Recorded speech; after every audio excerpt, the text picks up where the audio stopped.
একটা নতুন পলিসি নিচ্ছি পশ্চিমে। সেটা হলো যে যেখানে যেতে চায়, যার বাড়ি যেখানে যেতে চাইলে ওখানে আমরা দেব। স্টার্ট করবো আমরা এখনই, এখন বলতে immediately. The reason is that যে অন্তত চক্ষু লজ্জায় হলেও সে সার্ভিসটা দিবে, তার বাপ চাচা আত্মীয় স্বজন বা শ্বশুরবাড়ি এলাকার পরিচিত মানুষ সবার চোখের সামনে সেই ফাঁকিটা দিবে না, আর বাইরে তার ব্যস্ততা থাকবে না। এটা আমরা একটা আইডেন্টিফাই করেছি। আমরা জিজ্ঞেস করবো তুমি কোথায় যেতে চাও, কোথায় কমফোর্টেবল, ওখানে আমরা দেবো। এক। 2 নাম্বার হবো, আমরা লিয়ান অ্যান্ডিয়াটা যেটা একটা টেন্ডেন্সি, এটা আমরা কমিয়ে আনবো। আর যেগুলো অলরেডি লিয়ান টেনে চলে গেছে সেগুলো আমরা রিপ্লেস করবো, অথবা তাদেরকে বাধ্য করবো আসতে আর কি, যাতে প্রেজেন্সটা থাকে। এটা নিয়ে আমরা তো আপনারা শুনেছেন, বক্তব্য দিয়েছি। সকল সিভিল সার্জনদের সাথে আমি we have given them the instruction যে টাইমলি অফিসে আসতে হবে, থাকতে হবে, এবং আপনারা সিভিল সার্জন অফিসে বসে থাকতে পারবেন না, আপনাদেরকে ভিজিটে যেতে হবে। I think they have done it. তারা শুরু করেছে, কিছুটা নাড়াচাড়া পড়েছে। দেখেন এতদিনের জঞ্জাল ওভারনাইট তো শেষ করতে পারবো না, but each and everybody in all corners of the administration একটা মেসেজ পেয়েছে যে we have to do properly. এটা করতে বাধ্য হবে। এটা আমরা ইনশাল্লাহ সুন্দরভাবে করে ফেলবো। ইমিডিয়েটলি আমরা রিক্রুট করতে যাচ্ছি, যেগুলো শূন্য আসনে ক্যাবিনেট মিটিংয়ের সিদ্ধান্ত হয়েছে। শূন্য আসনগুলিতে রিক্রুট করা হবে যেখানে যেটা প্রয়োজন। আমরা এটা একটা অনেক ব্রড বেজ, আমরা এক লাইনে বলতে পারবো না।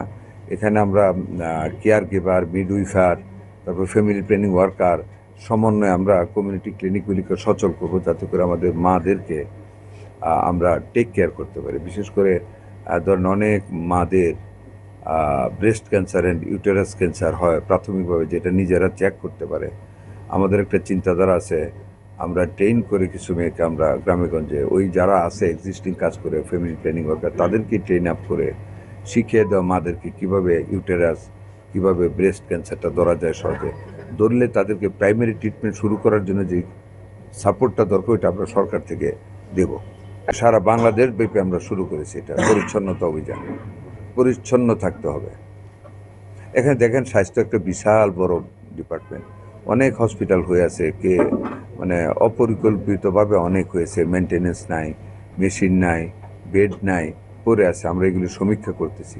যত দ্রুত সম্ভব আমাদের মানে সীমিত সম্পদের ভিতরে আমরা পর্যায়ক্রমে মানে যেই এক্সট্রা মানে স্ট্রাকচারগুলি দাঁড়িয়ে আছে, যেমন নরসিংদী 150 শয্যার একটা বিল্ডিং হয়ে আছে, চালু হয় না, এরকমগুলি সারা বাংলাদেশ ব্যাপী আমরা চালু করার জন্য কার্যক্রম গ্রহণ করেছি ইনশাল্লাহ। তারপরে প্রয়োজনে আমরা আরও নতুন করব।